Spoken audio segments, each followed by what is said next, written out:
everyone, I'm Jason, and this is your commentary on Matthew chapter 2. Now this chapter is broken down into 3 sections. The first part is where Jesus is born and the wise men come to visit him. The second part, Jesus and his family go down to Egypt. And the third part, Jesus and his family come back from Egypt and go to Nazareth. Jesus was born in Bethlehem, in Judea. This happened while Herod was king of Judea. After Jesus' birth, wise men from the east came to Jerusalem. They asked, "Where is the child who has been born to be king of the Jews? We saw his star when it rose. Now we have come to worship him." When King Herod heard about it, he was very upset. Everyone in Jerusalem was troubled too. So Herod called together all the chief priests of the people. He also called the teachers of the law. He asked them where the Messiah was going to be born. "In Bethlehem in Judea," they replied. "This is what the prophet has written. He said, 'But you, Bethlehem, and the land of Judah, are certainly not the least important among the towns of Judah. A ruler will come out of you. He will rule my people Israel like a shepherd.'" Then Herod secretly called for the wise men. He found out from them exactly when the star had appeared. He sent them to Bethlehem. He said, "Go and search carefully for the child. As soon as you find him, report it to me. Then I can go and worship him too." After the wise men had listened to the king, they went on their way. The star they had seen when it rose went ahead of them. It finally stopped over the place where the child was. When they saw the star, they were filled with joy. The wise men went to the house. There they saw the child with his mother. They bowed down and worshipped him. Then they opened their treasures. They gave him gold, frankincense, and myrrh. But God warned them in a dream not to go back to Herod, so they returned to their country on a different road. A couple things to note here. We don't know if it was 3. We assume that was 3 wise men. It was at least 2. It could have been more. We say 3 because of the number of gifts that were given. Also, they weren't there on the night that Jesus was born. They saw the star when Jesus was born, and it took them about 1.5 years, 2 years, in order to finally follow the star and find Jesus. Now, Herod, he said he wanted to worship Jesus, so he wanted the wise men to tell him where he was. Herod is not a good person at all. He's actually known as Herod the Great. And in history books, we find out that Herod was an evil and savage man.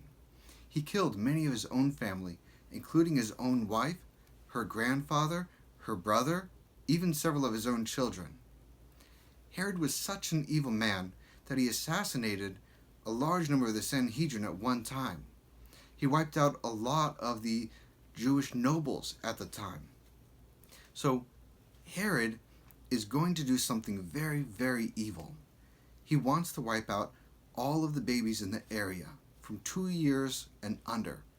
Because he's such an evil person, he doesn't want there to be another king coming up after him. When the wise men had left, Joseph had a dream. In the dream, an angel of the Lord appeared to Joseph. "Get up," the angel said. "Take the child and his mother and escape to Egypt.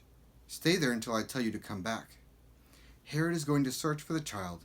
He wants to kill him." So Joseph got up. During the night, he left for Egypt with the child and his mother Mary. They stayed there until King Herod died. So the words the Lord had spoken through the prophet came true.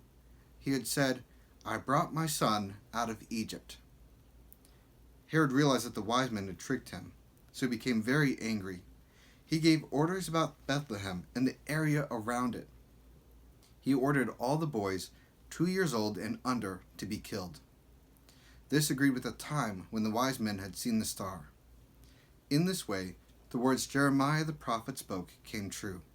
He had said, "A voice is heard in Ramah. It's the sound of crying and deep sadness. Rachel is crying out for her children. She refuses to be comforted because they are gone." After Herod died, Joseph had a dream while he was still in Egypt. The dream, an angel of the Lord appeared to him. The angel said, "Get up, take the child and his mother, go to the land of Israel. The people who were trying to kill the child are dead. Joseph got up.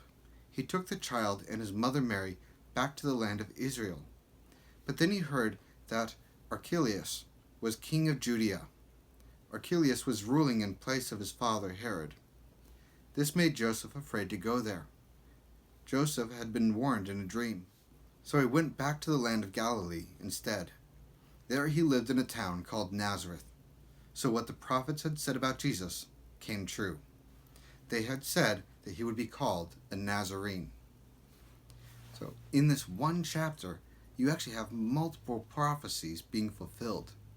There's the prophecy that the Messiah would be born in Bethlehem, that the Messiah would be brought up out of Egypt, and that the Messiah would be called a Nazarene. You also have the prophecy of the children who were being killed because of Herod. These are just the prophecies that are fulfilled in this one chapter. There's actually hundreds more that were fulfilled by Jesus. Well, that's it for the commentary on Matthew chapter 2. Thank you so much for joining me, and I will see you guys next time.